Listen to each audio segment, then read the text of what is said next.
বিশ্বকাপে পাকিস্তানকে হারালেও ভারতের চিন্তা বাড়ল। কতটা গুরুতর অধিনায়ক হরমনপ্রীতের চোট। জয়ের আনন্দের মধ্যেও চিন্তা বাড়ল ভারতের। পাকিস্তানকে হারিয়ে মহিলাদের টি-20 বিশ্বকাপের নকআউটের দৌড়ে ফিরে এসেছে ভারত, কিন্তু সেই জয়ের পথেই চোট পেয়েছেন অধিনায়ক হরমনপ্রীত কৌর। তার চোট কতটা গুরুতর? পাকিস্তানের বিরুদ্ধে 106 রান তাড়া করতে নেমে একটা সময় চাপে ছিল ভারত। সেখান থেকে দলকে বের করেন হরমনপ্রীত। অধিনায়কের ইনিংস খেলেন তিনি। দেখে মনে হচ্ছিল তার ব্যাটেই ম্যাচ জিতবে ভারত, কিন্তু যখন দলের জিততে মাত্র 2 রান বাকি তখন কাঁধের পেশিতে টান ডাকে তার। এমন পরিস্থিতি হয় যে মাঠ ছেড়ে বেরিয়ে যেতে হয় তাকে, আর নামতে পারেননি তিনি। 29 রানে অপরাজিত থাকেন হরমনপ্রীত।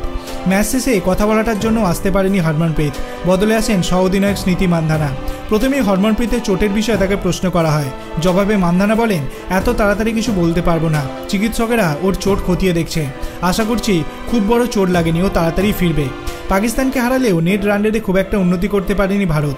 106 রান তাড়া করতে নেমে 18.5 ওভার খেলেছে তারা। মান্ধানা আশা করছেন পরের ম্যাচগুলিতে নেট রান রেটে উন্নতি করবেন তারা। তিনি বলেন, আমরা নেট রান রেটের কথা ভাবছিলাম, কিন্তু আমি আর শেফালি ঠিকভাবে ব্যাটে বল লাগাতে পারছিলাম না। শুরুটা ভালো হয়নি, তাই দ্রুত রান তুলতে পারিনি, কিন্তু এই ম্যাচে জয় গুরুত্বপূর্ণ ছিল। আমরা শুরুটা করেছি, আশা করছি পরের ম্যাচগুলোতে নেট রান রেট ভালো হবে। ভারতের পরে ম্যাচ 9 অক্টোবর বুধবার। সেদিন শ্রীলঙ্কার বিরুদ্ধে খেলতে নামবে তারা। নকআউটের লড়াইয়ে থাকতে হলে সেই ম্যাচও জিততে হবে ভারতকে। তবে সেই ম্যাচে হরমনপ্রীতকে পাওয়া যাবে কিনা তা নিয়ে সংশয় থেকেই গেছে।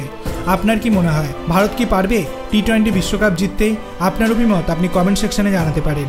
ভিডিওটি ভালো লাগলে লাইক করবেন, চ্যানেলটিকে সাবস্ক্রাইব করতে ভুলবেন না। ধন্যবাদ।